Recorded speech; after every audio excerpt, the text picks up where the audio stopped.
Dieu fidèle, bon Dieu fidèle, ou fidèle, Amen. Alors, je vais inviter un homme de Dieu qui va nous apporter la parole de Dieu, parce que la Bible dit que l'homme ne fera pas seulement de pain, mais de toute parole qui sort de la bouche de Dieu. Cet homme de Dieu, c'est vraiment un ami, un frère de destinée. Nous partageons avec lui les mêmes valeurs. Et lui et son épouse sont vraiment des personnes que nous connaissons depuis de longues années. Lorsque nous sommes rencontrés, nos cœurs se sont attachés. Et lui et son épouse sont les pasteurs responsables de l'église Famille Chrétienne, extension de la Borne à Alost. Souvent, nous sommes invités là-bas. D'ailleurs, même le dimanche prochain, nous allons là-bas pour un mois de série de cultes sur la famille. Et nous sommes honorés qu'aujourd'hui, ils soient parmi nous. Je vais d'abord les inviter en tant que couple. Ils vont, sans doute, maman Mimi voudra dire un petit mot. Et ensuite, le pasteur va continuer pour nous apporter le message sur les bienfaits de Dieu dans le mariage. Est-ce que nous pouvons honorer ce couple merveilleux lorsqu'ils avancent? Le pasteur Guy et Mimi Kobi, couple pastoral Kobi, welcome parmi nous au nom de Jésus. Soyez les bienvenus. Amen.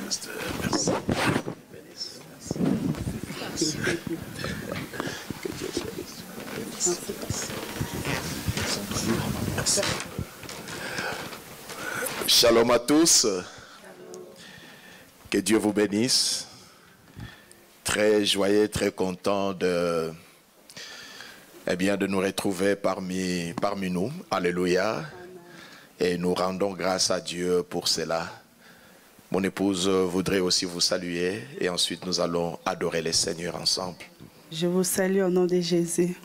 Amen. Amen. Que Dieu soit loué. Bon, elle ne parle pas beaucoup, elle parle beaucoup à la maison. Alléluia. Donc je disais, nous rendons grâce à Dieu pour la journée d'aujourd'hui et surtout pour ces ministères bénis qui nous arrosent, qui nous bénissent, qui nous boostent, qui nous enseignent, qui nous aident. Alléluia. Les ministères de vaut mieux que un. Alléluia. Et que Dieu vous bénisse, pasteur David. Et nous bénissons aussi le Seigneur pour le 20 années, n'est-ce pas, d'anniversaire de votre couple. Eh bien, une sœur venait de dire 20 ans, c'est pas 20 jours. Alléluia. C'est 20 ans de joie, mais aussi 20 ans d'épreuve. Amen. Le mariage est fait, eh bien, de toutes ces choses. Il y a des montagnes, mais nous sommes appelés à affronter ces choses. Nous sommes appelés à résister, à persévérer. Alléluia. Amen. Dieu aime des hommes et des femmes qui persévèrent. Et Dieu acclame des couples qui persévèrent. Amen. Dans Apocalypse 2, le Seigneur parle à l'église d'Éphèse, il dit, je connais tes œuvres, je connais ton travail et je connais ta persévérance. Amen. Amen. Je viens dire à un couple, malgré tout ce que nous vivons, les montagnes, les tempêtes, ne divorcez pas. Amen. Persévérez, alléluia. Amen. Allez jusqu'au bout. Amen. Amen. Nous voulons adorer le Seigneur. Est-ce que nous pouvons nous lever dans sa présence? Est-ce qu'on peut s'élever dans la présence de Dieu? Comme mon mari vient de dire que je n'ai pas l'habitude de parler, je parle beaucoup. Mais je parle beaucoup à la maison. J'aimerais bien nous conduire dans la présence de Dieu. Nous allons chanter cette chanson qui dit « Nos mains sont levées », comme ça nous allons préparer la parole de Dieu. Amen. Amen. Comment déjà à l'adorer, comment c'est dire le bienfait que l'Éternel a fait. Nous élevons nos cœurs vers toi pour t'adorer, t'élever, te louer. Est-ce qu'on peut légèrement lever nos mains vers Alléluia. Le ciel en signe de reconnaissance? Nous levons nos mains nos cœurs. Sont levées, nous voulons te lever, t'adorer et te célébrer, Adonai. Nos mains sont levées, nous voulons te lever, t'adorer, t'adorer et te célébrer, Adonai.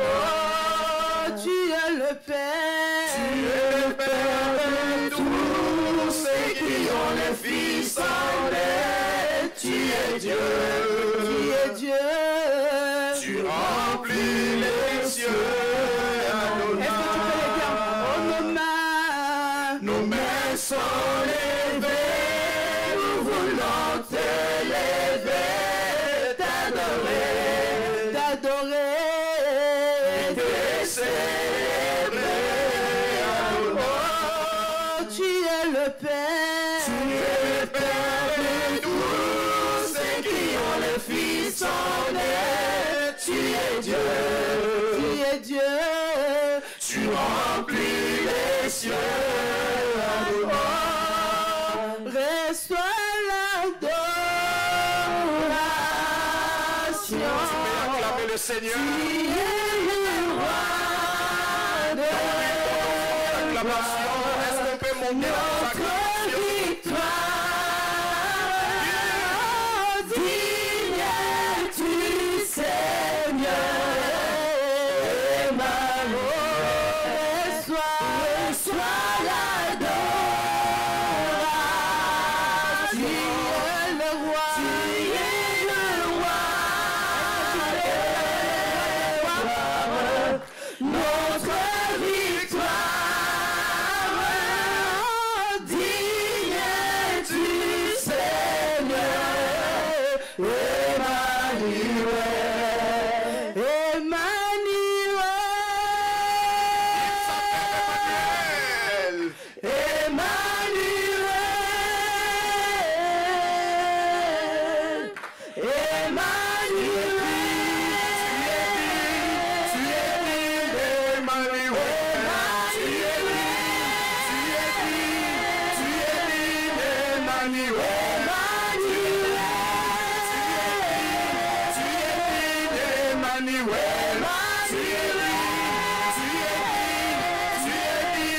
Emmanuel.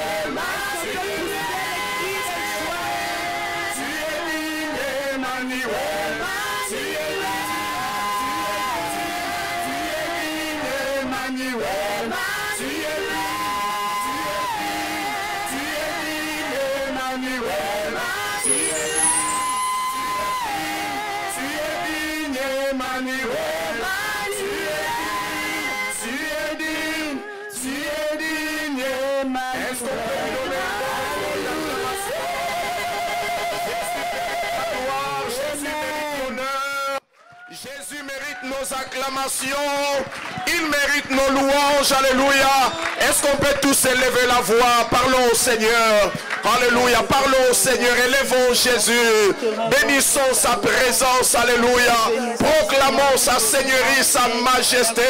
La Bible dit à celui qui a vaincu et à l'agneau, soit l'honneur, la gloire, la louange, le pouvoir, l'autorité, la domination, pour toujours et à jamais. Jésus est Seigneur, Jésus est roi, Jésus mérite nos louanges, Jésus mérite notre adoration.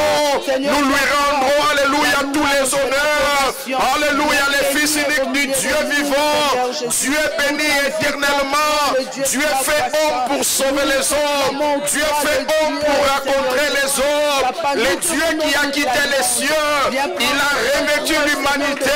La Bible dit, lui dont la condition était celle de Dieu, il n'a point regardé comme une proie arrachée d'être égal avec Dieu.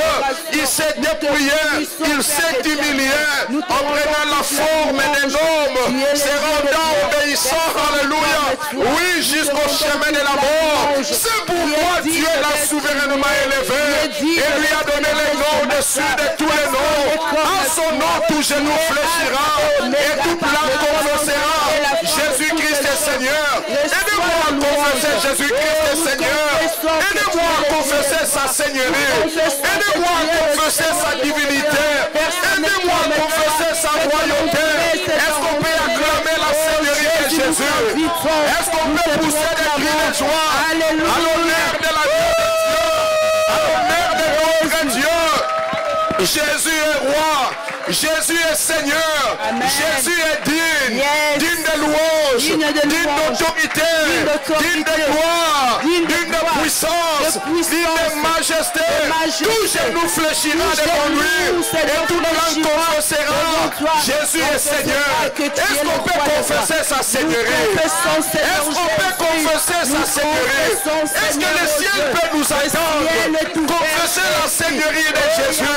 Lui seul est digne de la seigneurie. Alléluia. Oh Seigneur, merci. Moi et mon épouse, nous bénissons ton nom. Moi et mon épouse, nous célébrons ta majesté. Le seul, l'unique et le véritable. La Bible dit, petits enfants, réjouissez-vous parce que vous avez connu celui qui est le véritable. Amen. Nous sommes dans le véritable en son Fils Jésus-Christ.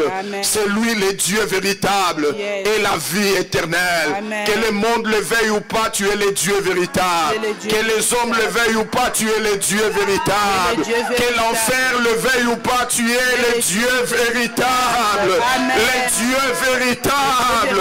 Le Fils unique du Dieu vivant. Dieu béni éternellement. Amen. Dieu fait homme pour sauver les hommes.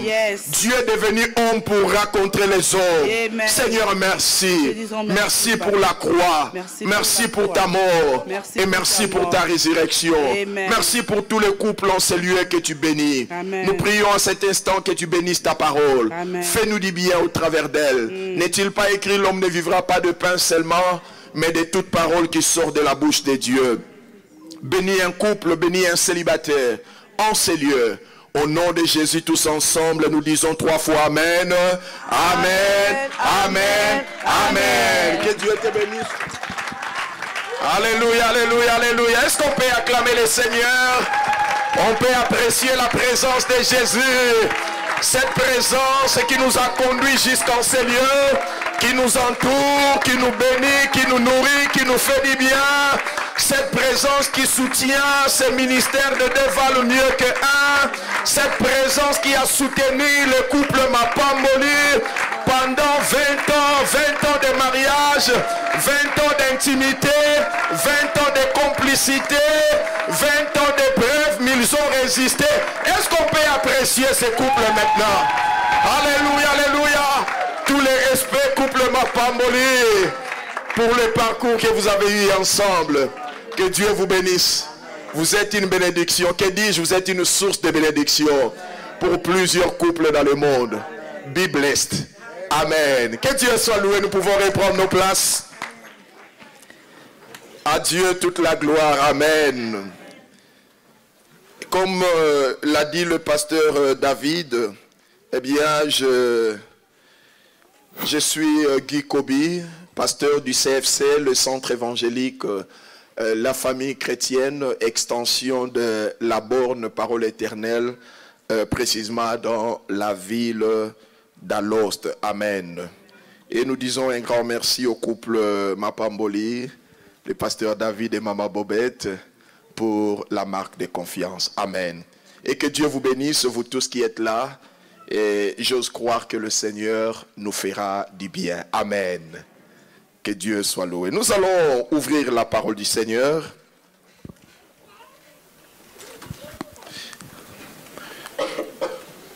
Le bienfait de Dieu dans le mariage. Eh bien, je prendrai comme sous-thème quelques secrets pour un mariage réussi. Quelques secrets pour un mariage heureux. Quelques secrets pour un mariage béni. Alléluia. Eh bien, ensemble, nous allons découvrir ces quelques secrets que Dieu a mis dans mon cœur. Il y en a plusieurs, mais voilà, je vais partager les quelques secrets que Dieu m'a révélés pour un mariage réussi, un mariage béni. Nous ouvrons la Bible dans le livre du commencement, le livre de la Genèse. Genèse chapitre 1, nous lirons ne fût-ce que le verset 31. Ensuite, nous irons dans Genèse chapitre 2. Et là, nous allons lire quelques versets. Que Dieu bénisse sa parole. Amen. Genèse 1, 31. La Bible dit, Dieu vit tout ce qu'il avait fait et voici, cela était très bon. Ainsi, il y eut un soir et il y eut un matin, ce fut le 6e jour. Genèse chapitre 2. Nous allons pouvoir lire les 3 premiers versets et ensuite nous sauterons pour aller lire le verset 18. Genèse 2, 1 à 3. Ainsi furent achevés le ciel et la terre et toute leur armée. Dieu acheva au 7e jour son œuvre qu'il avait faite et il se reposa au 7e jour de son œuvre qu'il avait faite. Dieu bénit le 7e jour et il le sanctifia parce qu'en ce jour, il se reposa de toute son œuvre qu'il avait créée en la faisant. Amen. Le verset 18, toujours Genèse chapitre 2.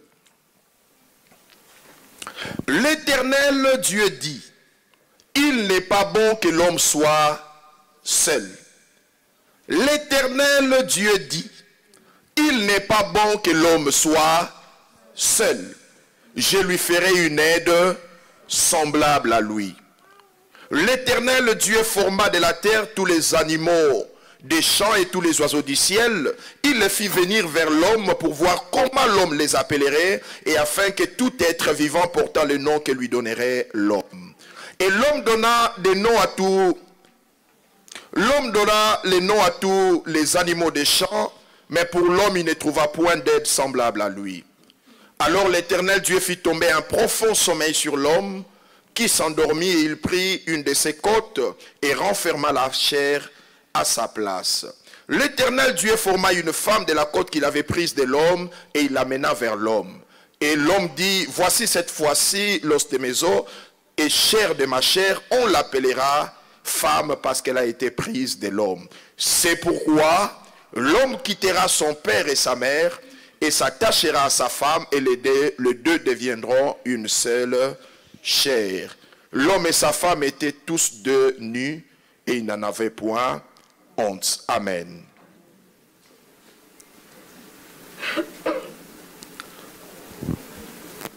Avant de pouvoir parler de quelques secrets, j'en ai énuméré au moins 6, mais il y en a plusieurs. Avant de parler de ces quelques secrets d'un mariage réussi, d'un mariage heureux, d'un mariage béni, je voudrais d'emblée souligner 3 choses. 3 choses par rapport à l'institution du mariage.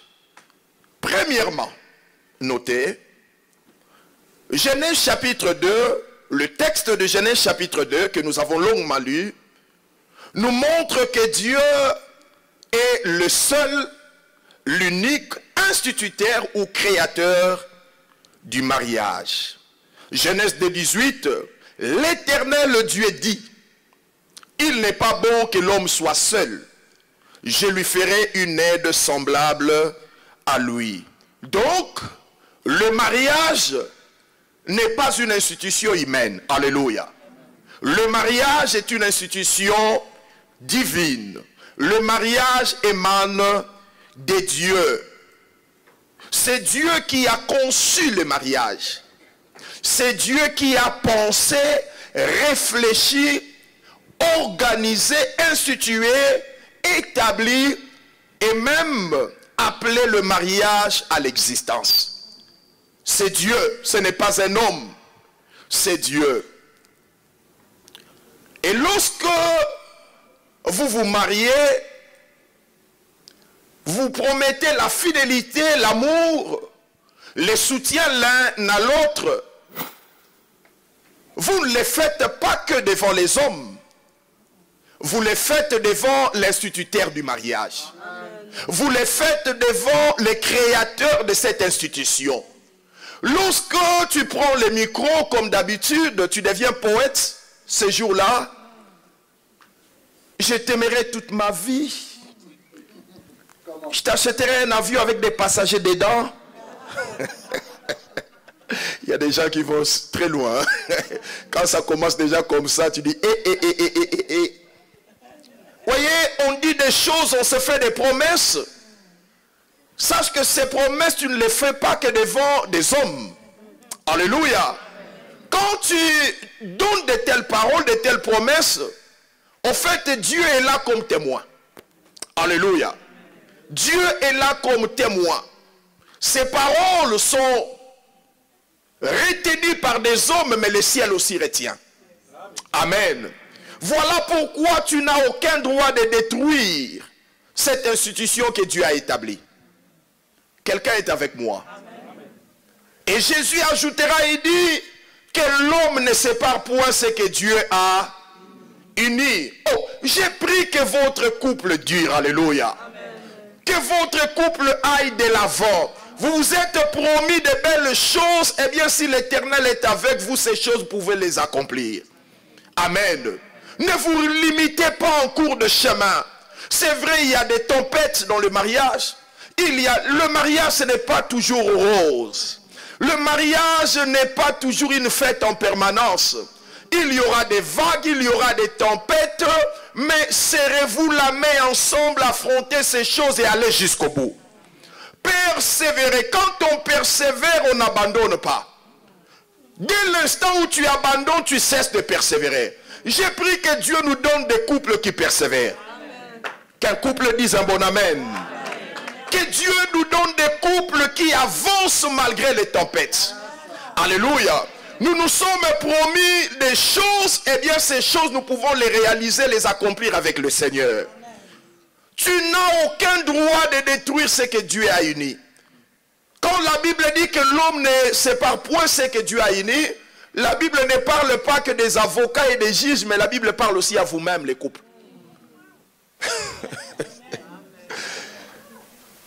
Vous n'avez aucun droit de détruire ce que Dieu a béni.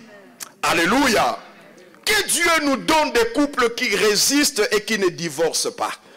Le divorce est devenu monnaie courante aujourd'hui. Mais que Dieu nous épargne de ces choses. Que Dieu nous épargne de ces choses. Nous pouvons être des modèles. Alléluia. Nous pouvons persévérer, aller jusqu'au bout. Deuxième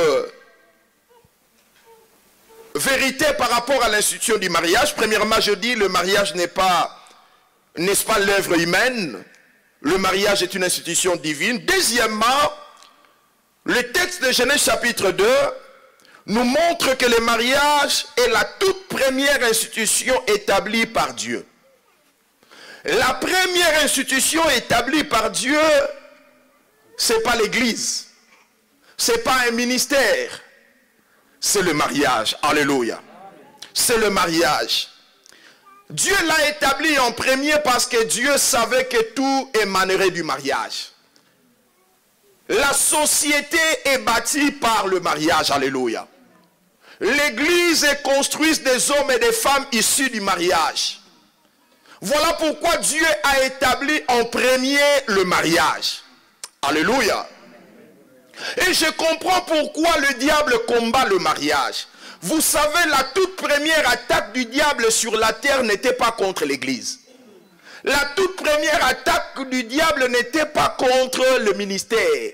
C'était contre le mariage. Parce que le diable sait que le mariage, c'est la source de tout. Alléluia. Si le mariage est détruit, l'église est détruite. Je suis pasteur depuis plusieurs années. Eh bien, la plupart des conflits que nous gérons dans nos églises proviennent des familles de mariage. Alléluia. Si les mariages sont en bonne santé, l'église du Seigneur également sera en bonne santé. Vous allez voir un couple d'adorateurs, mais qui ce jour-là vient, ils ne se parlent pas. Et quand ils viennent à l'église dans cette attitude, le modérateur va souffrir. Le modérateur dit à chaque fois, si vous entendez, nous sommes venus prier, c'est qu'il y a un ça ne va pas. En fait, ce n'est pas que le modérateur n'est pas connecté, mais à partir de la source là, les gens ont amené des problèmes dans l'église. Ils sont dans un même véhicule, mais ils ne se parlent pas. Et quand ils viennent à l'église, ils amènent ces esprits-là. Et nous souffrons. Alléluia. Et le diable sait cela. Il sait que si j'attaque à la source, le Seigneur n'aura pas d'église. Et la société sera détruite. Alléluia.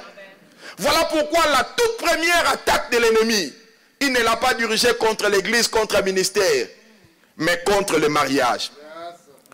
Si le diable a combattu et attaqué le premier mariage d'Adam et Ève, oh, j'ai une mauvaise nouvelle pour nous les mariés. Le diable attaquera également notre mariage. Ah! S'il a attaqué le tout premier mariage, votre mariage ne sera pas épargné. Il attaquera votre mariage. Oh, qu'un homme dit à sa femme et qu'une femme dit à son mari, le diable nous attaquera. S'il ne vous a pas encore attaqué, peut-être c'est une prophétie. Le diable, s'il a attaqué le premier mariage d'Adam et Ève, le diable attaquera votre mariage. Oh, mais je viens déclarer comme homme de Dieu, toute attaque contre votre mariage, toute attaque contre votre couple sera nulle et sans effet. La Bible dit, si l'on forme des complots contre vous, Dieu dit, cela ne viendra pas de moi. Mais quiconque se liguera contre toi, Dieu dit, il tombera sous votre pouvoir. Je déclare toute attaque de l'ennemi, tout démon de l'enfer qui osera vous combattre, tombera sous votre pouvoir. Quand Dieu dit, tombera sous votre pouvoir, moi je ne savais pas que j'avais un pouvoir. Alléluia. Bien-aimé, tu as un pouvoir. Amen. Et toute attaque de l'ennemi contre vous tombera sous vos pieds. Au nom de... S'il attaque le premier mariage, il attaquera les vôtres. Mais la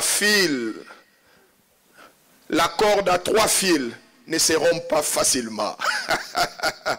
Si Jésus est là, il y a la sécurité. Il faut que Jésus soit dans la barque, alléluia. Et vous savez, l'une des stratégies du diable pour vous anéantir, il va vous pousser à ce que vous puissiez sortir Jésus de votre barque. Vous savez cela? Une fois que Jésus n'est plus dans votre mariage, où le couple n'a plus le temps de prier comme avant, le couple ne craint plus Dieu comme avant, le couple a perdu son premier amour, où le couple, n'est-ce pas, les choses de Dieu ne leur intéressent plus. Les dimanches, pendant que les uns viennent adorer et ils sont au terrain de foot, et ils sont peut-être au marché en train de faire des achats, eh bien les couples, quand vous mettez Dieu dehors, vous êtes vulnérables aux attaques de l'ennemi. Et le diable, pour vous avoir, il va vous pousser à ce que vous fermez la porte au Seigneur. Alléluia. Mais j'ai pris que Dieu soit toujours au centre de votre mariage.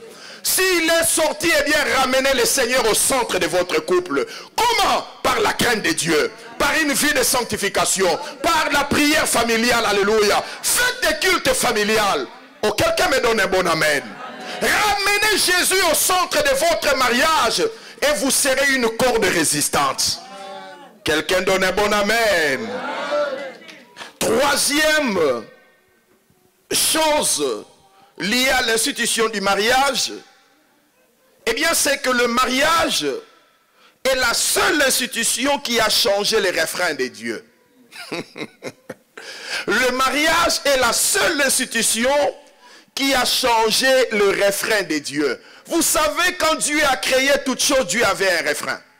À chaque fois que Dieu a créé, la Bible dit, Dieu vu que cela est bon. C'est comme une chanson. Dieu vu que cela est bon. Dieu vu que cela est bon. Même dans Genèse 1:31, Dieu est allé très loin. La Bible dit, Dieu vu que cela était très bon. Quand quelque chose est très bon, c'est-à-dire il n'y a plus rien à ajouter. Il n'y a plus rien à amener. Dieu vu à chaque fois, cela était bon. Dieu vu, cela était bon. Mais quand Dieu créa l'homme, quand Dieu a pensé au mariage, le refrain a changé. La Bible dit, Dieu dit qu'il n'est pas bon. Alléluia. Dieu dit qu'il n'est pas bon que l'homme soit. Changement de refrain. Alléluia. Si le mariage a pu changer les refrains de Dieu, le mariage peut changer les refrains de l'homme. Si le mariage mariage a changé les rythmes de la chanson de Dieu, le mariage peut changer les rythmes d'un homme. Bien-aimés, nous là que vous voyez, si vous regardez ma photo avant le mariage, et vous regardez même pas la photo aujourd'hui, tu dis, hey, est-ce que c'est lui? Même quand on dit que c'est son jumeau, eh bien tu diras non. C'est pas son jumeau, c'est même pas le voisin.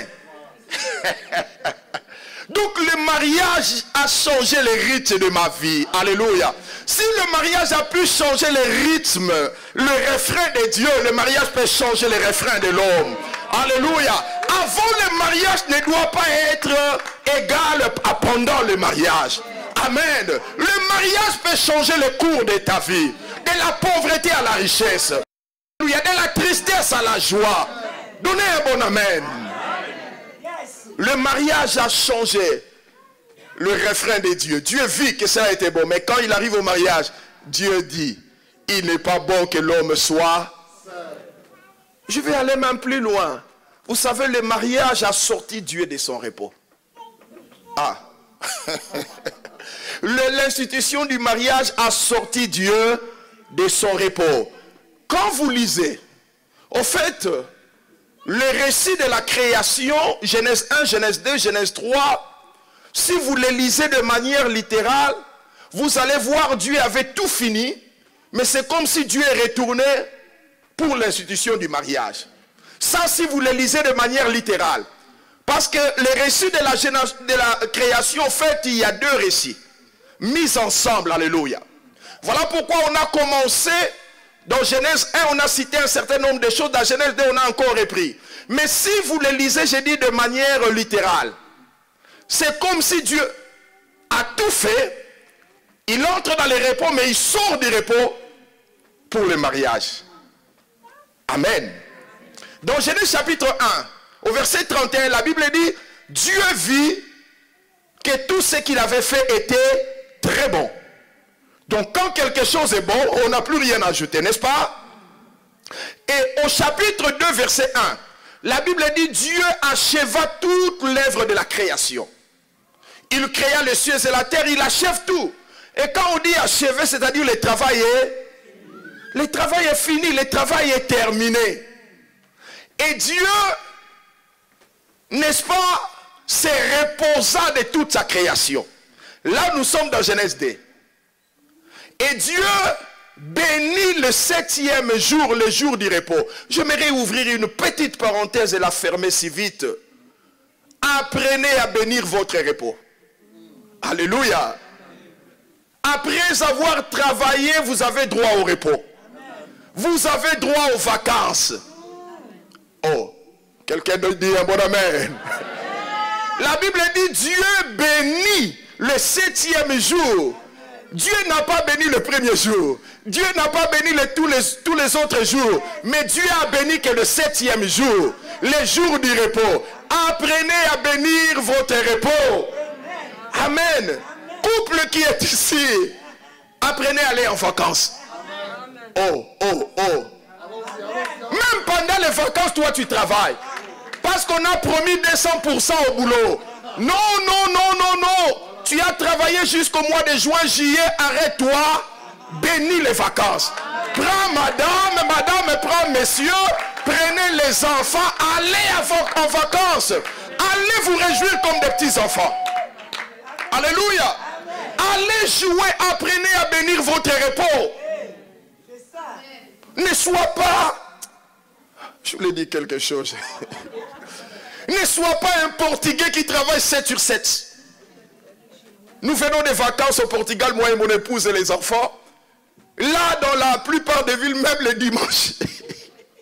Et on était étonnés. Les malls des magasins, ici ça ferme à quelle heure? 19 h. Mais au Portugal, jusqu'à minuit. On a dit, mais ces gens, quand est-ce qu'ils dorment? Et le lendemain, à 7 h, ces mêmes magasins ouverts. Mais comment ils font? Non, non, non, ne sois pas ainsi. Après avoir travaillé, reposez-vous. Bénissez votre repos. Allez en vacances et jouez comme des petits enfants. Faites les coucoulés et lombés. Faites les lipatés. Naya, Naya, faites le jeu de cache-cache. Chérie, tu es où? Alléluia. Faites les nzango. Faites les kédins. Jouez comme des petits enfants. Papa, mettez maman au dos. Mets-moi au dos. Mettez maman au dos. Jouez ensemble. Que les enfants vous voient en train de jouer. Que les enfants vous voient en train de vous... Alléluia. Profitez de vos vacances. Quand Dieu a tout créé, 7e jour, Dieu a dit, waouh! Dieu a béni, pas le 6e jour. Dieu a béni lequel de jour? Le 7e jour. Apprenez à bénir vos repos. Planifiez vos vacances. Alléluia. Oh non, nous allons en vacances où? En France? Chez un cousin. Non, non, non, ça c'est une visite familiale.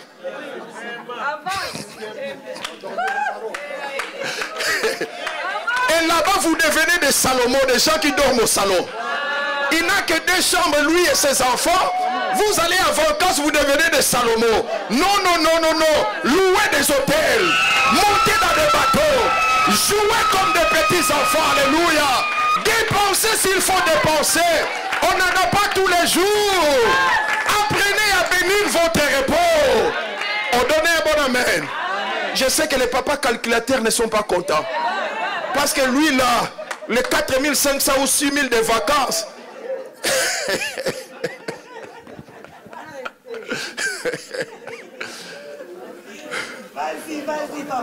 Planifiez des vacances ensemble. Alléluia. Bénissez votre 7e jour. Oh, regarde ta femme, regarde ton mari, dit, chérie, bénissons le repos. Bénissons notre repos. Apprenons à bénir le 7e jour. Alléluia. Réjouissez-vous pendant votre repos. Vous avez travaillé, mais le repos vient après le travail. On ne se repose pas après avoir travaillé. Avant d'avoir travaillé. Toi, tu veux te reposer, mais tu ne fais rien. Tu n'as pas travaillé, mais tu sautes vite dans le repos. Non, non, non, il n'en est pas ainsi. Travaille et ensuite vient le repos. Donnez un bon amen.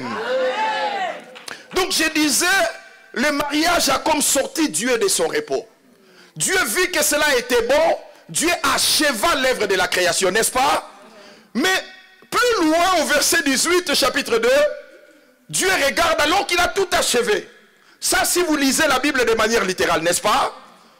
Il a tout achevé, il a dit c'est très bon, donc il n'y a plus rien à ajouter. Mais plus loin il regarde, il dit il n'est pas bon. Que l'homme, c'est comme si Dieu est sorti du repos, il retourne pour instituer le mariage, pour créer la femme. Alléluia. Oh, le mariage, bien aimé, est un mystère. Le mariage brise la solitude. Vous savez, l'homme dans les jardins, il ne s'ennuyait pas, mais il était seul. La solitude n'est pas une bonne chose. Il y a une différence entre s'ennuyer et la solitude. On s'ennuie, on peut être en train de regarder la télévision, et bien vous vous ennuyez, vous passez à autre chose. Après vous vous ennuyez, vous passez à autre chose. Mais il n'en était pas ainsi pour l'homme. L'homme ne s'était pas ennuyé, mais l'homme avait souffert de la solitude. La solitude, c'est quand vous êtes avec des gens, eh bien à un moment donné, tout le monde part. Là, vous restez seul. Il n'y a plus personne. Et c'est ce qu'Adam a vécu. La solitude. Alléluia. Il ne s'ennuyait pas parce qu'il y avait la girafe. Il pouvait jouer avec les lions. Il pouvait jouer avec les singes. Mais c'était la crise de la solitude. Et le mariage vient sortir l'homme de la solitude. Il n'est pas bon que l'homme soit seul. Je lui ferai une aide semblable à lui. En hébreu, on parle d'un vis-à-vis. Un autre toi-même. C'est ça la femme. Alléluia. La femme n'est pas l'aide semblable quand elle fait quelque chose pour toi. Non, non, non. La femme n'est pas l'aide semblable quand elle vient t'aider ou faire des choses qui te plaisent. Non. En fait, par sa présence même, à tes côtés, c'est une aide semblable. Même quand elle ne fait rien, c'est une aide semblable. Amen. La femme, sa présence vient calmer les hausses et la baisse des tensions.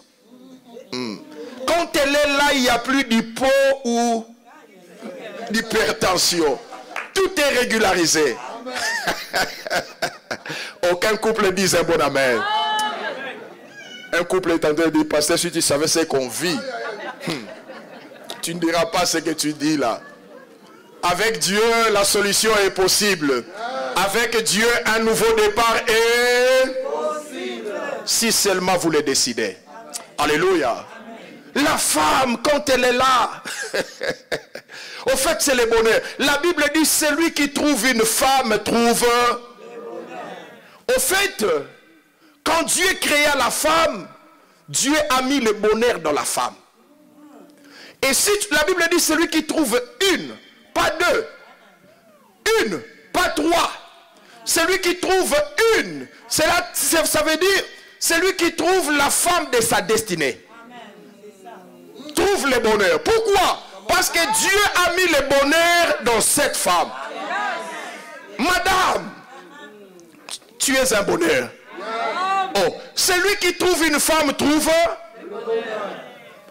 pas le bonheur aux côtés de la femme, non. Mais tu trouves la femme, une femme, c'est-à-dire la femme de ta destinée, tu trouves quoi? Donc Dieu, en te créant, il a mis ton bonheur quelque part. Dans une femme, il faut que tu la trouves. Alléluia. Donc maman, telle que tu es là, tu es un bonheur. Oh, qu'une femme dit, je suis un bonheur. Oh, dis-le encore plus fort, je suis un bonheur. Donc quand tu marches là, dis, je suis un bonheur. Même quand tu vas, dis, je suis un bonheur. Quand tu vas au boulot, dis, je suis un bonheur. Alléluia. Celui qui trouve une femme, trouve le bonheur. Et j'aime encore ce passage de la Bible qui dit, le bonheur et la grâce vous accompagnent. Oh, oh, oh, oh, oh. Le bonheur et la grâce. En fait, la grâce c'est une personne. C'est Jésus-Christ.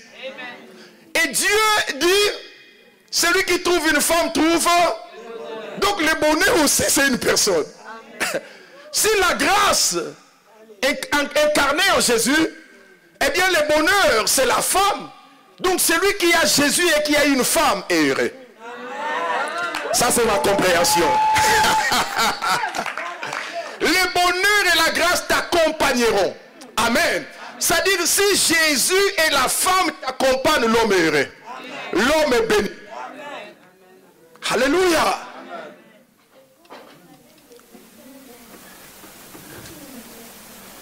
Quelques secrets, allons-y. Quelques secrets pour un mariage réussi. Notez, j'en ai noté 6 secrets. Le tout premier secret, pour que votre mariage réussisse, eh bien ce secret, ça s'appelle la maturité. Quelqu'un dit après moi la maturité.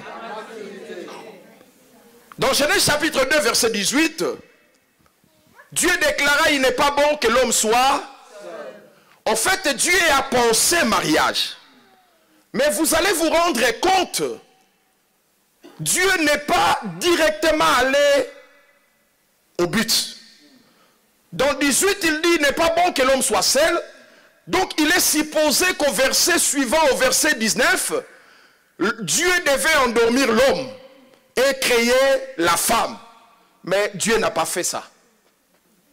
Au verset 19, la Bible dit, Dieu créa les animaux des champs, les oiseaux, et Dieu appelle tous ces animaux.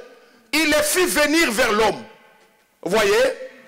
La Bible dit, il les fit venir vers l'homme pour voir comment l'homme les appellerait. En fait, le but de Dieu ici pour voir, c'est pour voir si l'homme est mature.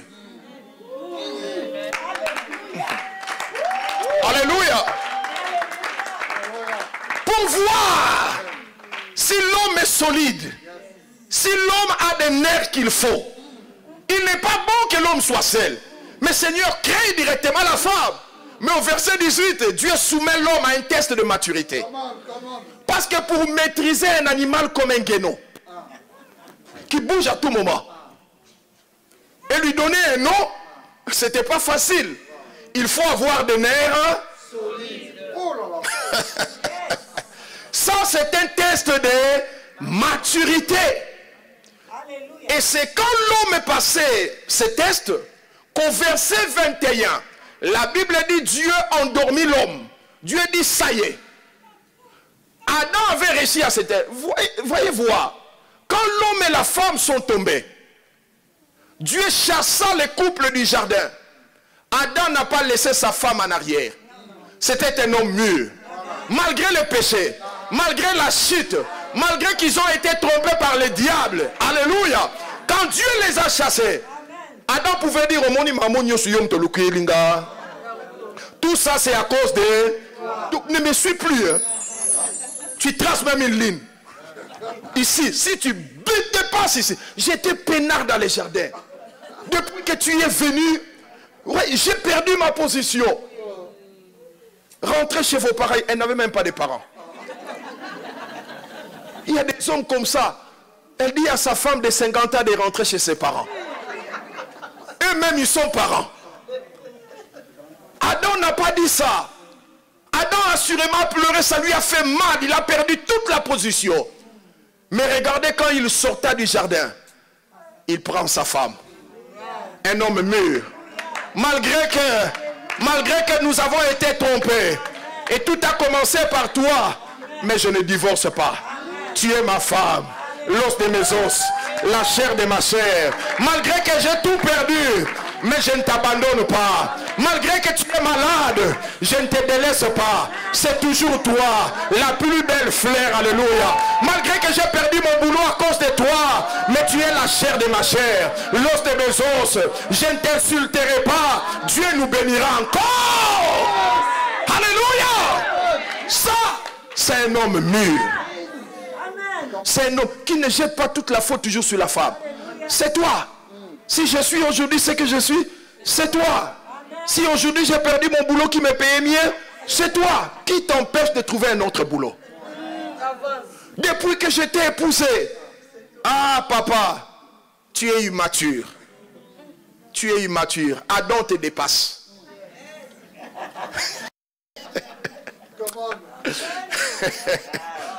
La maturité, c'est le tout premier secret pour réussir son mariage. Quelqu'un dit après moi la maturité. Il n'est pas bon que l'homme soit seul.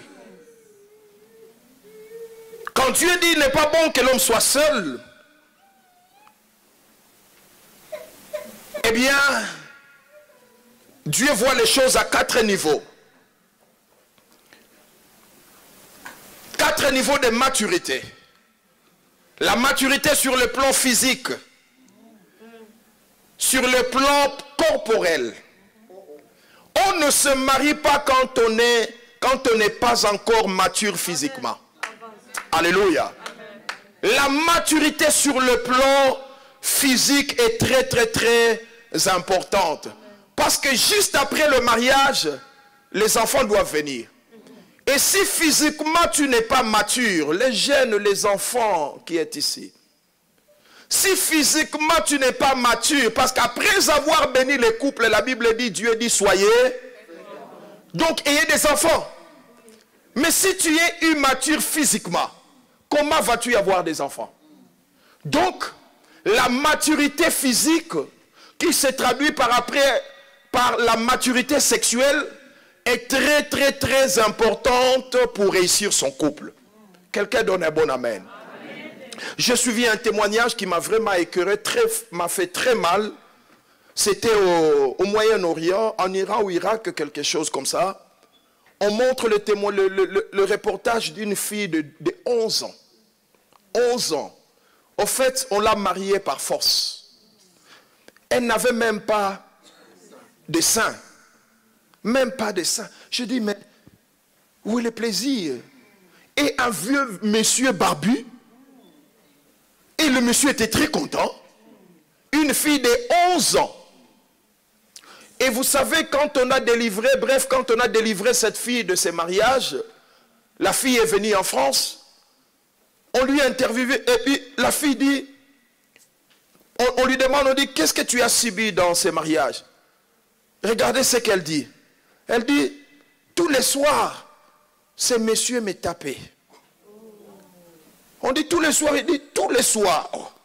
Est-ce que tu faisais des bêtises? Il dit non. Il me tapait tous les soirs. Alors un journaliste a eu juste, il dit, il te tapait comment? Il dit tous les soirs, il montait sur moi. Vous comprenez? Donc, monter sur cet enfant, pour cet enfant, c'était la violenter, la taper. Parce qu'elle souffrait. Quelqu'un a compris? Amen. Donc, c'était une fille immature physiquement. Mais on l'a mariée et cette fille a souffert. Alléluia. La maturité physique est très, très, très importante pour réussir son mariage.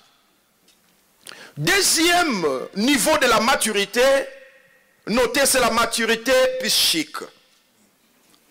Tu dois avoir des nerfs solides pour réussir ton mariage.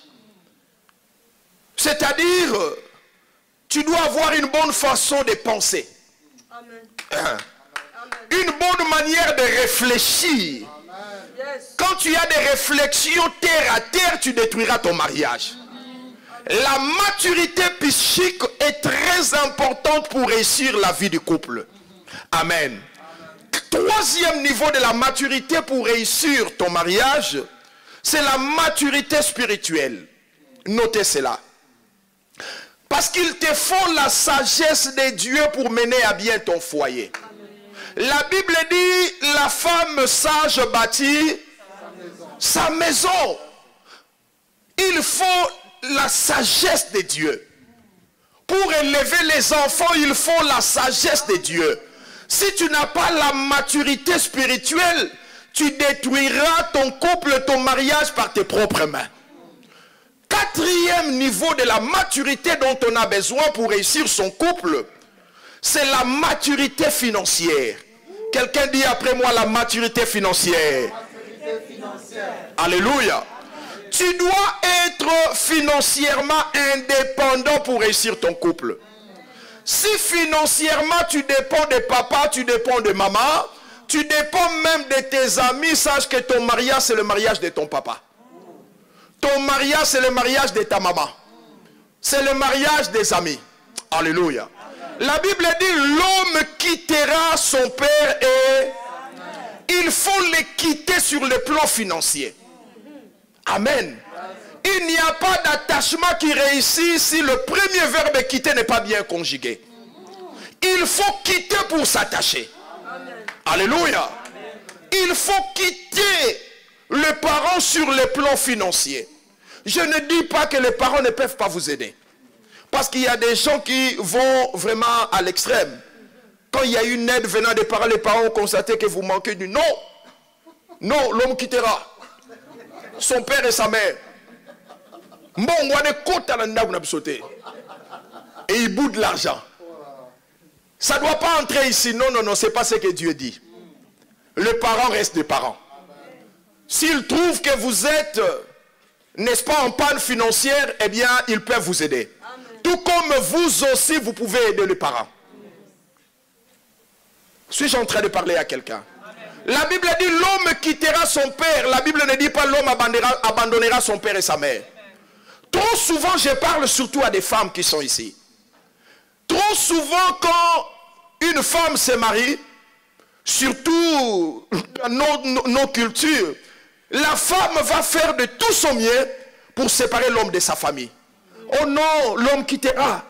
L'homme quittera toujours avec papa, maman. Non, l'homme quittera. Non, non, non. L'homme quittera ses parents, mais l'homme n'abandonnera pas ses parents.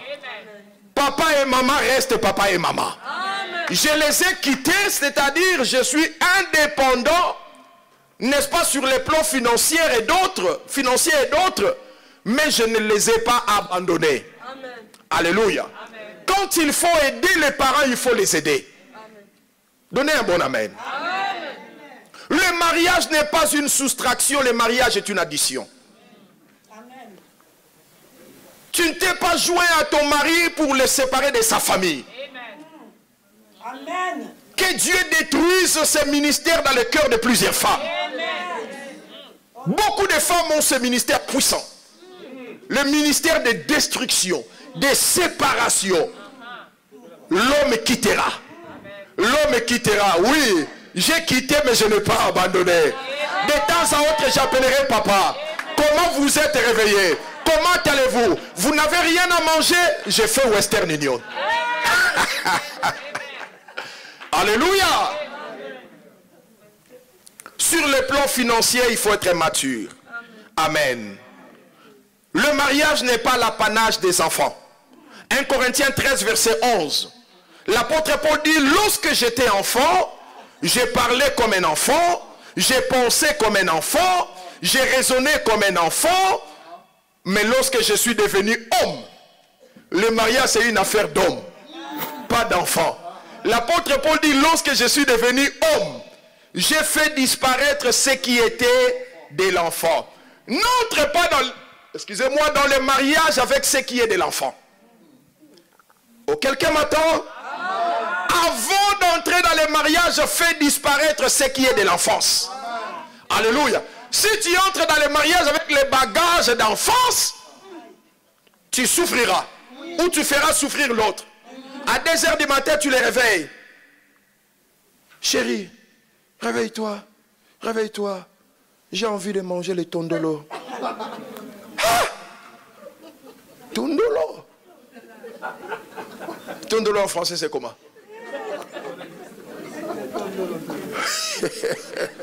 Quelqu'un dit tondolo.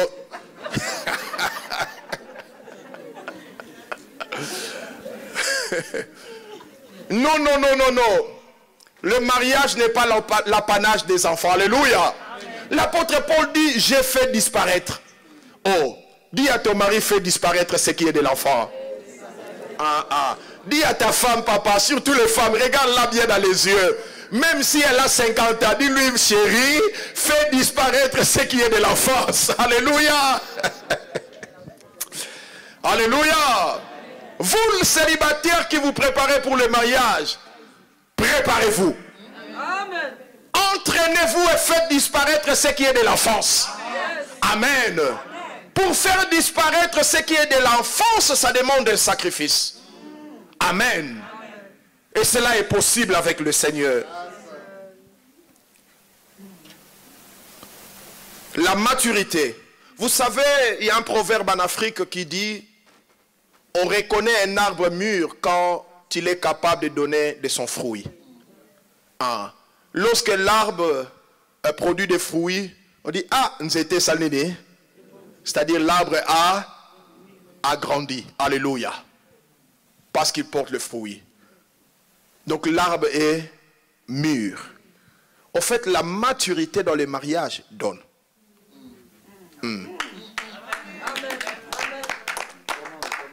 L'arbre, quand il devient mûr, il fait quoi? Il donne des fruits. Un homme mature donne à sa femme. Il donne et il se donne. Alléluia. Lorsque tu es trop égoïste, hey, tu comptes l'argent, la femme ne doit pas voir. Tu mets l'argent partout dans les chaussettes. Voyez, comme dans l'ancien temps là, la banque c'était des chaussettes. Les enfants, la femme ne doit pas voir. Papa, tu es égoïste. Tu n'es pas mûr, tu n'es pas mature.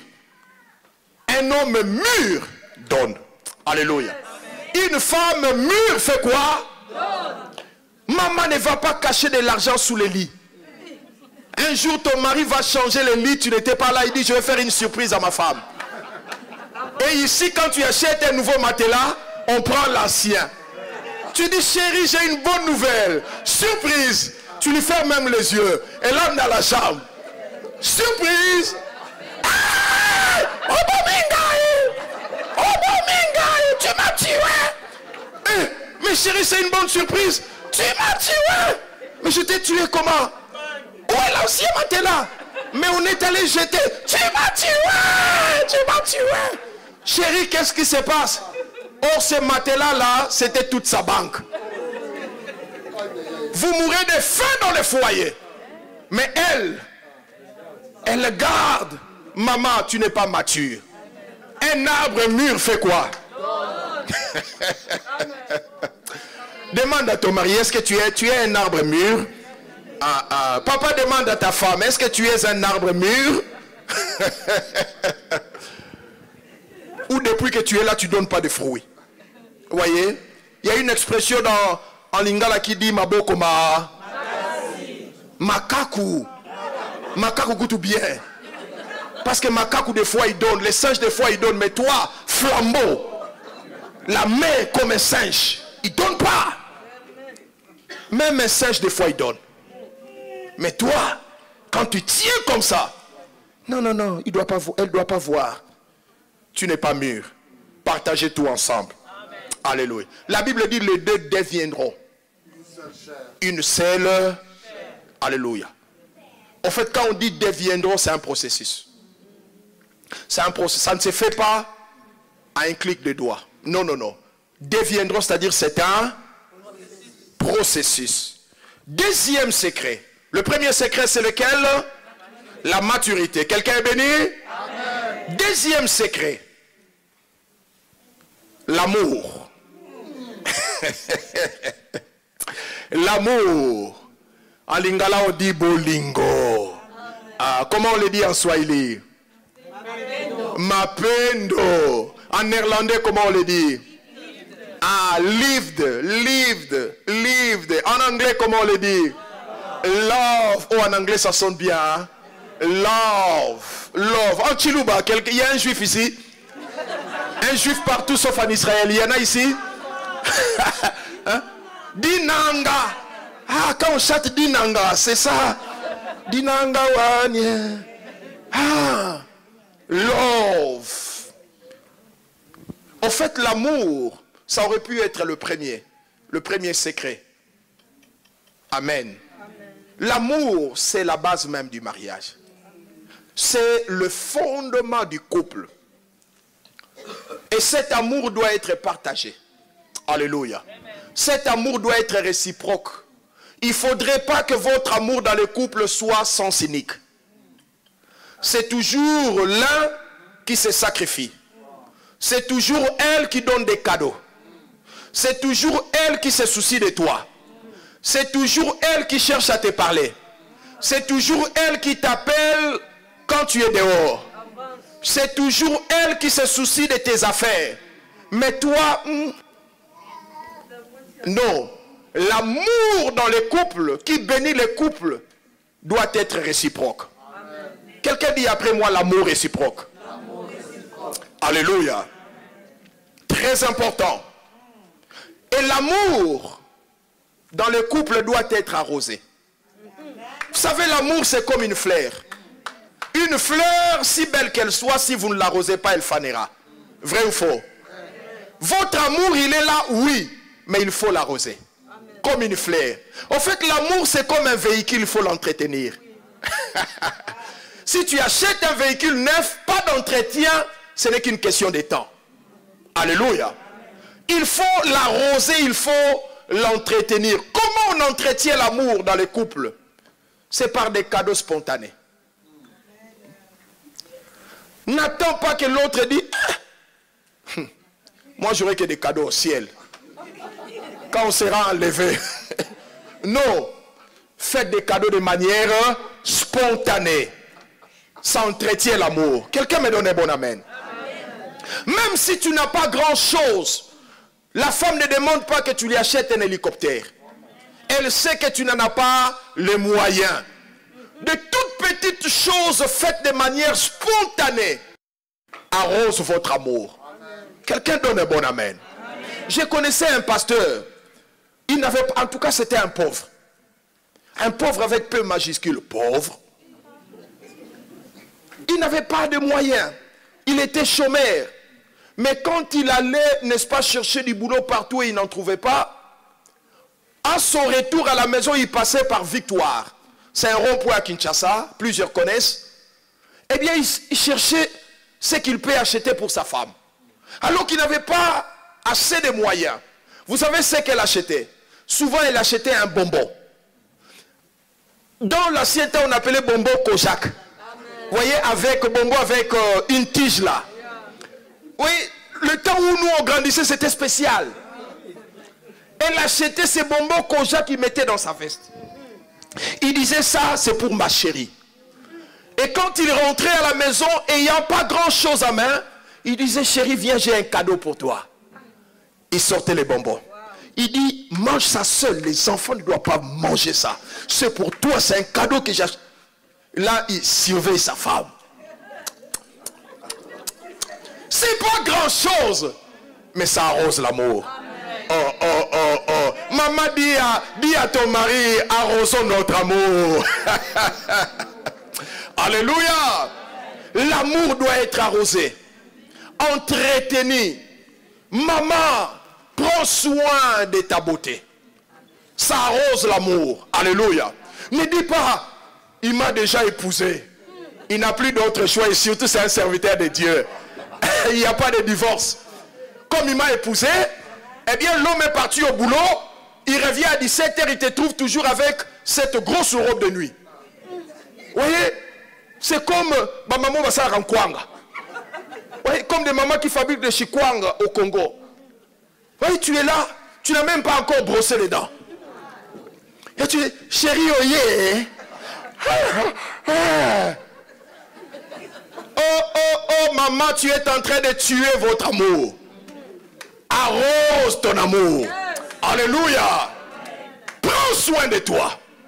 Porte des choses là que tu ne peux pas porter dehors. Le mal, c'est que des choses qu'on ne peut pas porter dehors, d'autres femmes le portent dehors. Ce qu'il doit porter dans la maison, eh bien, il le porte dehors.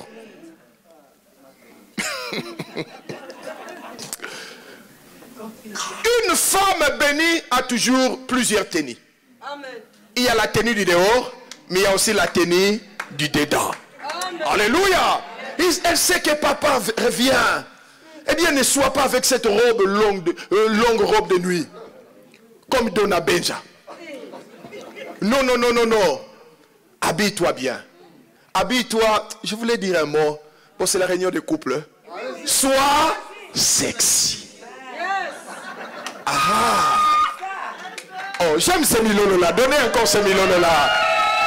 Maman, sois. C'est pour ton mari. Des petites, comment on appelle ça? Des petites culottes là. Tu as mis ça où? Hein? Porte-la pour ton mari. Arrosez votre amour. L'homme également. Oui, il y a des hommes qui se laissent. Il va au salon une fois les 3 mois.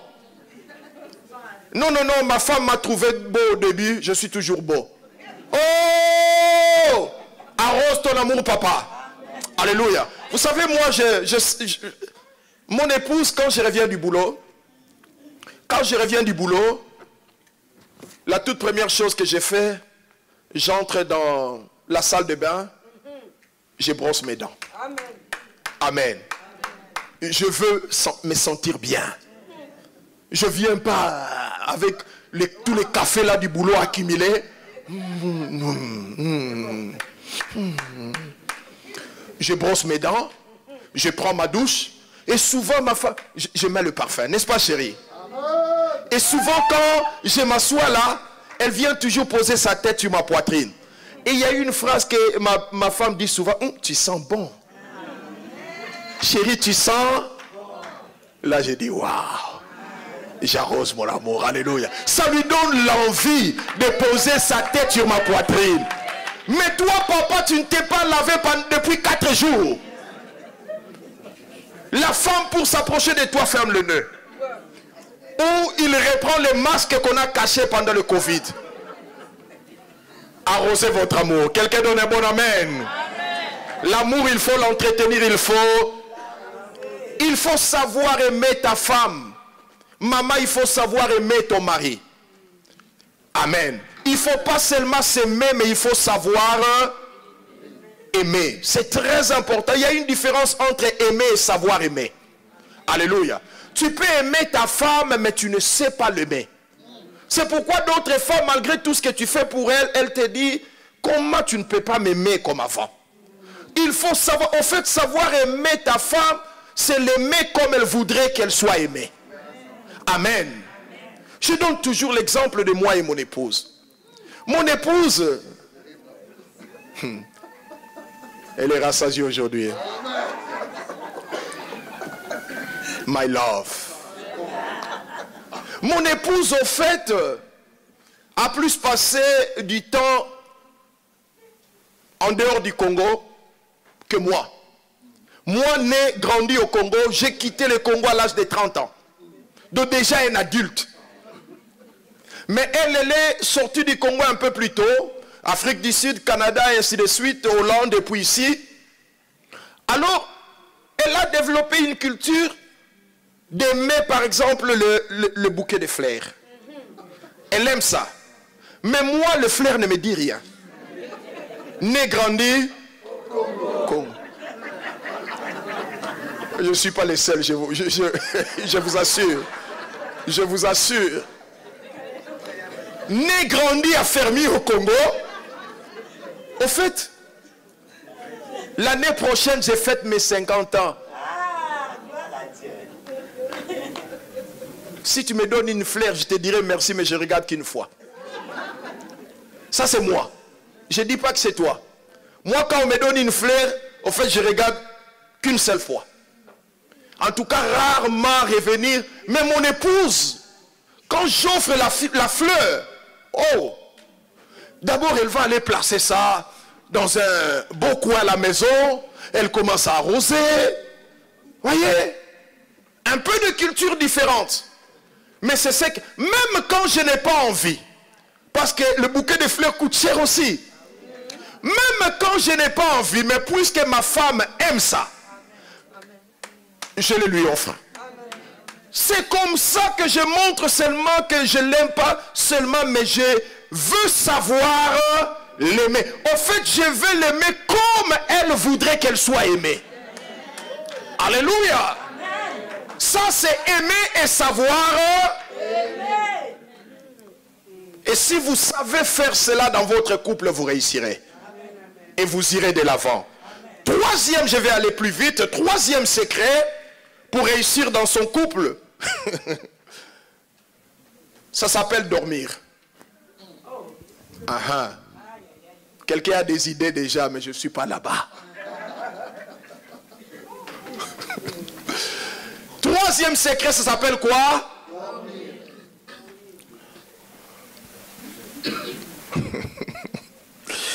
En fait, pour créer la femme, Dieu a dormi l'homme. La Bible dit Dieu mit l'homme dans un profond sommeil. L'homme ferma les yeux. Et ainsi Dieu s'est mis à former, à créer la femme. Je me pose la question si l'homme avait les yeux ouverts. Là, il allait toujours commencer. Seigneur, là, mettez ça. Là, modifiez. Là. Un peu plus haut. Là, ajoutez. Mais Dieu a dit, tu ne participeras pas à l'œuvre de la création. Il faut dormir. Parce que l'homme est compliqué. Lui-même, il te donne tous les designs. Après demain, il dit, non, je vais changer.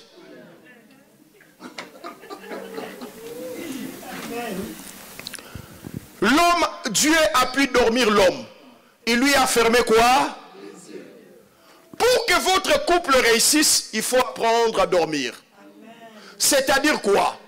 Il faut fermer les yeux sur les défauts de ton conjoint et les ouvrir sur ses qualités.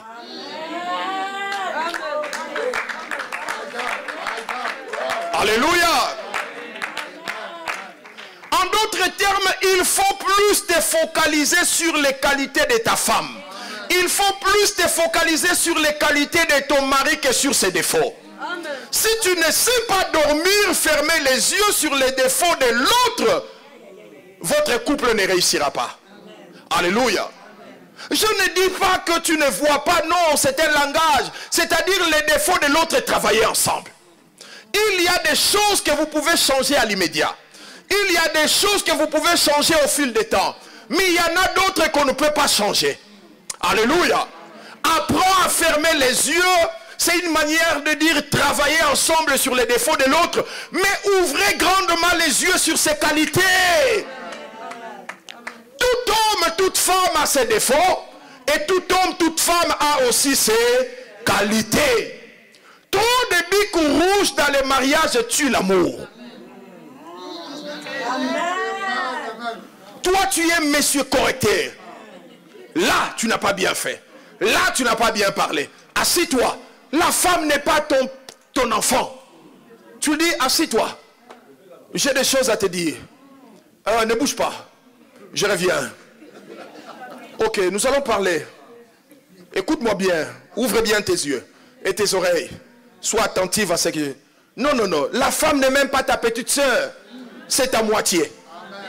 Oh. C'est ton vis-à-vis. Il faut la respecter. Alléluia.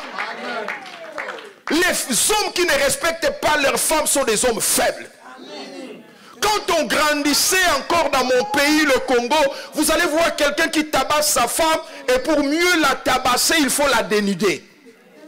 Et la femme, un sorcier, tu as raison. Et la femme court dehors, nue. Alors là, l'homme est content. Je l'ai tabassé. Tu es faible, tu es sorcier. Tu es un magicien. Le petit frère du diable. Alléluia. Mais la nudité de ta femme, c'est ta nudité. Quand tu exposes ta femme nue, mais c'est toi qui es nu. Donnez un bon amen. La nudité de ton mari, maman, c'est ta nudité. Quand tu racontes partout des choses intimes, eh bien, c'est toi qui es en train de te détruire. Alléluia. Apprends à respecter ton conjoint. Donnez-moi un bon amen. Oh, donnez encore un bon amen. Ferme les yeux sur les défauts. Ouvrez-les sur les qualités. J'ai suivi, Pasteur David, j'ai suivi une sœur chantre de l'Éternel, n'est-ce pas, qui a été trompée par son mari. Une Congolaise. Beaucoup connaissent parce que maintenant on ne cite pas les noms, sinon plusieurs connaissent ce que je dis. On ne cite pas les noms, sinon en bien ou en mal on ne cite pas. Alors cette sœur, oh, j'ai suivi son témoignage, ça m'a touché. Pendant qu'elle était avec son mari à Kinshasa en train de servir Dieu, Dieu était en train de les bénir et monter. On leur balance une vidéo. Depuis les États-Unis ou le Canada, là où ils habitent. Oui. Une vidéo de son mari tout nu. Or, le mari l'avait trompé. Et la personne a envoyé la vidéo sur les réseaux. Eh bien, c'est la petite sœur du mari qui voit la vidéo en premier. Elle les appelle. Elle envoie la vidéo. Scandale. Alors qu'eux, ils étaient en train de travailler au Congo. Et la femme était enceinte. Oh, j'ai eu pitié. Cette femme qui a toujours vanté son mari. On montre une vidéo de mon mari. Elle reste même derrière, elle dit, non, qu'on laisse mon mari. J'ai un mari. J'ai un mari. Maman, n'exposez pas tout sur les réseaux sociaux. Oh, oh, oh. Moindre chose vous faites avec ton mari, tu les balances. Les gens qui like là, ils sont en train d'insulter dans le cœur. Tous les likes ne sont pas likes. On montre une vidéo même, elle vantait son mari. Mais quand la vidéo là, on a attrapé son mari en flagrant délit. Est tombé. La fille était déchirée dans son cœur. Elle a dit elle-même, elle a pris ses affaires. Elle ne pouvait pas s'y porter. Elle dit, moi qui t'ai toujours vanté, et je suis enceinte, c'est à moi que tu fais ça. Elle a dit, fini. Je ne peux plus, je ne peux plus être avec toi. Elle a pris ses affaires, elle est allée loin pour que son mari même ne la voie pas. Mais elle a dit, je dois quand même aller chercher un homme de Dieu. Et cette femme a rencontré un homme de Dieu, je pense que c'est Ivan Castano. Elle rencontre un homme de Dieu, elle parle parce que dans les entretiens pastoraux, eh bien quand quelqu'un parle, ne l'interrompt pas. Il faut le laisser vider son cœur. Alléluia. C'est dans un cours théologique qu'on appelle la relation d'aide. C'est très important. Il faut écouter. Eh bien, elle a parlé, elle a parlé, elle a parlé. À la fin, l'homme de Dieu dit, quelle est ta décision? Oh non, c'est fini, c'est fini, c'est fini, ces mariages, je n'en peux plus, c'est fini. L'homme de Dieu dit, maman, tu as raison de dire ça. Tu as raison. Même moi, je suis écœuré, n'est-ce pas, d'entendre tout ça. Mais je te donne un tout petit exercice. Fais-le pour moi et je te laisserai libre. Il lui donne un papier et il lui donne un stylo. Il dit, d'un côté, écris les qualités de ton mari et de l'autre, écris les défauts de ton mari. Cette femme, en pleurant, elle commence à écrire les qualités. L'homme lui dit, sois sincère, n'oublie rien. Elle écrit, elle écrit, elle écrit les défauts. Elle écrit, mais à la fin, elle s'est rendue compte que les qualités étaient plus nombreuses que les défauts. L'homme a dit, moi je ne te dis rien. Je ne te dis rien. Que Dieu t'aide. La femme est rentrée, elle a dit, c'est vrai, mon mari m'a trompé, mais il n'est pas tout mauvais. Il a des qualités. Alléluia. Et aujourd'hui, leur mariage est béni. La femme a pardonné. Elle a pardonné l'adultère. Amen. Et aujourd'hui, ils sont bénis. Donc, pour réussir votre mariage, apprenez à fermer les yeux sur les défauts de l'autre. Ne sois pas tout le temps professeur à la maison. Ne tiens pas tout le temps le bic rouge à la maison. Tu détruiras votre amour. Quatrième secret, je vais aller plus vite. Quatrième secret pour réussir son mariage, ça s'appelle écouter. Ça s'appelle écouter. Que tout homme soit lent à parler, prompt à écouter. Une bonne écoute, c'est une qualité importante qui te permet de mieux comprendre les besoins de l'autre. Une bonne communication commence toujours par une bonne écoute. N'est-ce pas, cher pasteur? Une bonne communication commence toujours par une bonne écoute. Alléluia. Savoir écouter l'autre, c'est le respecter. Savoir écouter ton conjoint, vous éviterez beaucoup de conflits. Alléluia. On peut améliorer la qualité de votre couple, de votre écoute dans le couple. Comment? 3 étapes. La première étape pour améliorer la qualité de votre couple, c'est qu'il faut tendre l'oreille aux propos de l'autre sans l'interrompre. Il y a des gens qui sont champions en n'interrompant les autres. Vous voyez? Quand tu interromps ton mari, maman, tu es en train de détruire, n'est-ce pas, la communication et la qualité de l'écoute dans votre foyer. L'autre, quand il parle, même s'il n'a pas raison, ou il a raison, laisse-le parler. Alléluia. Attends ton tour. Les femmes sont championnes en n'interrompant. Voyez, même au départ, quand tu lui dis, ne me coupe pas, elle fait ça. Quand elle t'écoute. En fait, tout ce que tu lui dis là, elle n'attend même pas. Parce que tu lui as dit, ne m'interromps pas. Au fait, ça entre ici et ça sort de l'autre. Elle attend seulement quand tu vas finir. Elle commence. Et tu te rends compte qu'elle revient toujours dans des choses que vous avez déjà traitées. Tu dis, mais ça, on en a déjà parlé. Donc, elle n'a rien suivi. Elle ne t'a pas interrompu, mais ça n'entrait pas. Deuxième étape pour améliorer la qualité de votre couple, d'écoute, de votre communication plutôt, n'est-ce pas, quand l'autre parle, il est très important d'analyser d'abord ses propos avant de réagir. Amen. Prends le temps de réfléchir, d'analyser avant de réagir, avant de parler. Amen. Troisième étape pour améliorer la qualité de la communication dans votre couple, c'est que quand l'autre parle, il ne faut pas que te limiter à ses propos. Il ne faut pas que se limiter aux mots, n'est-ce pas, qu'il prononce. Va plus loin. Détecte les sentiments qui l'animent. Amen. Peut-être que ton mari, maman, quand il parle, eh bien, il a la tristesse dans le cœur. Amen. Peut-être qu'il a le chagrin. ou la culpabilité, il faut détecter les sentiments. Et ainsi, des fois, il parle après avoir fini, ta femme a parlé, eh bien, quand tu détectes les sentiments, au lieu de répondre, il suffirait seulement de la prendre dans tes bras. C'est toute la réponse. Amen. Des fois, elle ne parle même pas. Elle a parlé, elle a fini, tu as détecté, au-delà des propos, tu dis, ah, ma femme est touchée.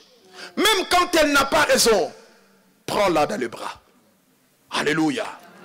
Très important.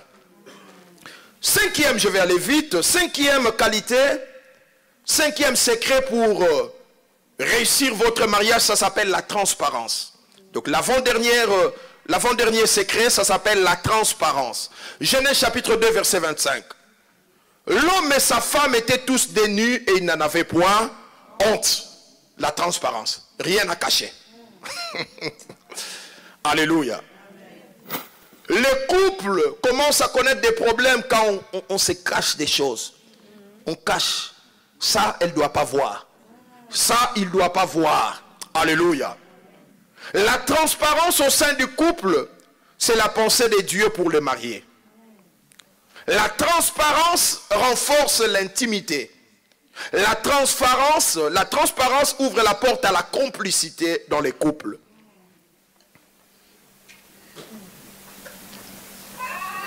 La transparence. L'homme et la femme étaient nus. Ils n'en avaient point honte. Ils ont eu honte seulement quand le péché est entré. Et ils sont allés se cacher. Alléluia. Il n'y avait rien à cacher l'un à l'autre. Rien à cacher. Que des hommes qui cachent des codes de téléphone. Oh. On me parle d'un homme dont le code de son téléphone c'était en russe. Donc pour ouvrir son téléphone, il tapait Vladenskin, Zelenskin, c'est quoi? Difficile à écrire.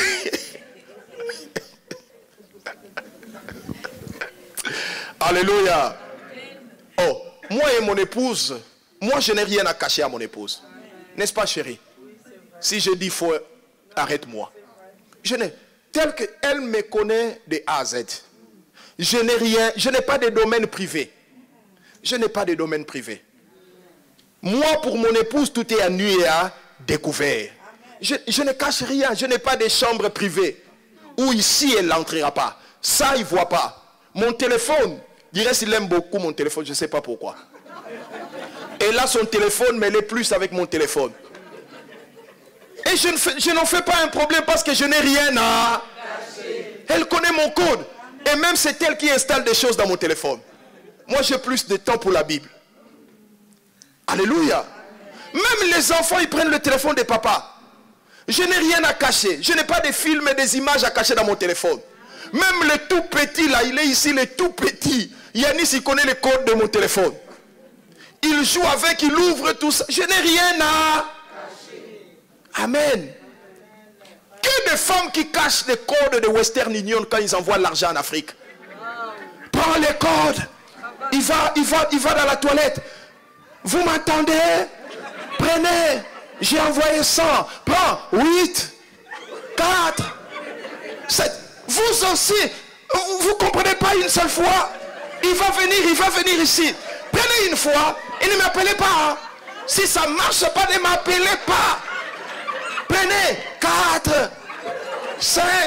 Là, sa soeur dit, grande soeur parle faux. Ah, vous là, on va m'attraper. Ah. Et il prend les papiers de Western Union, il dépose là. L'homme vient, il cherche un papier, il trouve, on a envoyé 250. Moi, je ne sais rien. Là, le couple commence à être affecté. Amen. L'homme quittera son père et sa mère et s'attachera. Vous les avez quittés, mais vous ne les avez pas abandonnés. Il faut les aider, mais il faut le faire en commun accord. Alléluia. Maman Bobette, quand tu fais Western Union à maman, à la famille, pense aussi à la famille du pasteur David. Au fait, le mariage n'est pas une soustraction, le mariage est une addition. tu as une maman, quand tu t'es marié, eh bien, désormais, tu as deux mamans. Amen. Tu as deux papas. Amen. Tu avais une soeur, l'autre avait deux sœurs, tu en as trois. Tu fais du bien à ton côté, passe aussi, pense à l'autre. Alléluia. Pas régulièrement, mais de temps à autre. Amen. Amen. Dernier, je vais finir. Dernier secret. Vous me donnez 5 minutes pour finir. Dernier secret. Quelqu'un est béni? Amen. Dernier secret pour réussir son mariage, ça s'appelle l'attachement. L'attachement. Genèse chapitre 2, verset 24. C'est pourquoi l'homme quittera son père et sa mère et s'attachera à sa femme. Le mot attachement en hébreu parle de dabak. Dabak, c'est être lié. Dabak nous parle de l'alliance. Alléluia. Lorsque l'attachement est solide, même le diable a craint. Lorsque l'attachement entre l'homme et la femme est vrai, solide, même le diable a peur de vous. Il n'ose pas vous attaquer. Devant le mieux, il n'ose pas. Vous voyez, quand l'attachement est fort, même les songi là, il ne voit pas là où introduire, n'est-ce pas, des choses dans votre couple. Il dit, si je dis à la femme, elle dira à son mari. Si je dis à l'homme, avant même de finir, elle va me donner une gifle. Ensuite, donc, mais quand on voit que votre attachement est faible, on vient critiquer la femme chez son mari. Au téléphone, on critique. Là, tu regardes ta femme, là. On la critique. Après, tu dis même à la personne que Dieu te bénisse. Parce qu'en fait, la personne a compris que votre attachement n'est pas... Alléluia. Quand l'attachement est fort, même les enfants, des fois, ils ne savent pas comment jouer de vous. Parce que les enfants, vous ne savez pas, ils peuvent vous heurter des têtes. Ah oui. Ils viennent chez maman. Maman dit non. Ils savent, on attend papa. Papa, lui, c'est un oui. Papa acceptera. Et quand maman n'est pas là, ils viennent chez papa. Papa. Et toi, papa, oui. Alors maintenant, quand les enfants font la chose, papa et maman commencent à discuter. Mais moi, j'avais dit non. Il faudrait que les enfants arrivent même à dire, quand papa dit oui, le oui de papa, c'est le oui de maman. Amen. Quand papa dit oui, maman dira oui. Quand maman dit non, papa aussi dira non. Il faut que les enfants, des fois, commencent à dire, bateau baba tchor, hein? Ces couples, vraiment, ils sont suspects. Même quand papa n'était pas là, le oui de papa, c'est le oui de maman. Le non de maman, c'est le non de papa. Là, l'attachement est fort. Alléluia. Je vais finir par cette petite illustration. Vous savez, Dabak, alliance, attachement, n'a pas commencé aujourd'hui, c'est depuis l'ancien temps. Quand deux peuples entraient en alliance dans l'ancien temps, quand deux peuples faisaient les Dabak, l'attachement, il s'est changé 3 choses. La première des choses, que le roi, n'est-ce pas, à la tête de peuple faisait, il s'est changé d'armure, des armes. En d'autres termes, puisque nous nous sommes attachés, puisque nous avons fait les Dabak, l'alliance, nous nous échangeons d'armure, c'est-à-dire, désormais celui qui t'attaque m'attaque. Désormais celui qui te combat fait quoi? Celui qui te touche fait quoi? Bien aimé, si votre couple atteint ce niveau, plus rien ne saura vous diviser. Amen. Tu touches mon mari, tu me touches. Amen. Tu insultes mon mari, tu... Alléluia. Il ne faudrait pas que vous soyez du genre des gens qui disent, ce sont tes oignons. Ce sont tes affaires avec tes amis. Occupe-toi de... Ça ne me concerne pas. Non. Quand mon mari est triste, moi aussi je suis triste. Tu les touches, tu me touches. Nous sommes entrés en alliance, nous nous sommes échangés d'armure. Ces combats sont mes combats. Amen. Alléluia. Ces luttes sont mes luttes. La deuxième des choses que le roi s'est changé, c'était le manteau. Lorsque le roi entrait en alliance, il prenait son manteau, il donnait à l'un, et l'autre prenait également son manteau, il donnait à l'autre. Les manteaux représentent quoi, pasteur David? Les manteaux représentent la richesse. Alléluia. Au fait, désormais, puisque nous sommes entrés en Dabak, en attachement, en alliance, désormais ce qui est à toi est à moi. Tes biens sont mes biens. Et mes biens sont... Alléluia. Que des gens qui disent c'est mon salaire, j'ai droit de faire tout ce que je veux. Non papa, c'est toi qui es allé travailler. Mais quand l'argent entre dans la maison, c'est notre argent. Alléluia. C'est notre, moi et mon épouse avec les enfants. On a interdit cela, dire mon. Chez nous c'est rare. Tout on dit notre. Même les enfants corrigent. Mon épouse dit, si elle dit ma voiture, non maman, c'est notre voiture. Notre maison. C'est un principe chez nous. À cause de l'alliance. L'attachement. Alléluia. Troisième et dernier chose que le roi se faisait, eh bien ils arrivaient même à se changer de nom. C'est ce que nous voyons dans les mariages aujourd'hui. L'un porte le nom de l'autre et l'autre porte le nom de son conjoint. Amen. Au fait, désormais, puisque nous sommes entrés en alliance, je porte une partie de toi et tu portes une partie de moi. C'est pourquoi Jésus dit que l'homme ne sépare point ce que Dieu a. Que Dieu bénisse sa parole.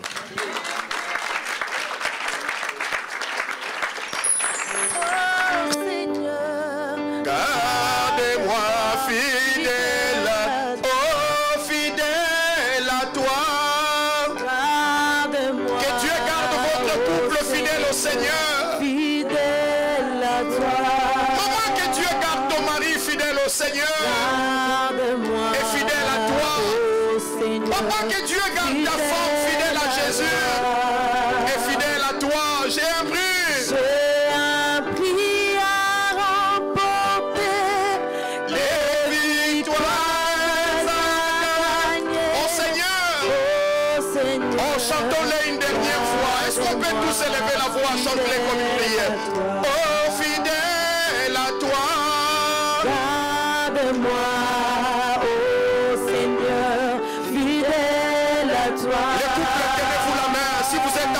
Tenez-vous la main. Oh Seigneur. Si tu es seul, pose la main sur le cœur. Pendant que tu chantes ces cantiques. J'ai un prix à que Dieu vous garde fidèle à lui. Et fidèle à gagner. Oh Seigneur, gardez-moi fidèle. Les couples élevez la voix. Les célibataires élevez la voix. Alléluia, prie que la fidélité soit votre partage. Que Dieu vous garde fidèle à lui et fidèle à vous l'un à l'autre. Alléluia. Oui, maman, prie pour ton mari. Maman, prie pour ton mari, c'est un grand mystère. Papa, prie pour ta femme. Oui, prie pour ta femme. Prie que Dieu vous garde fidèle l'un à l'autre et fidèle au Seigneur, fidèle au Seigneur, fidèle au Seigneur. Oui, la chorale continue à chanter.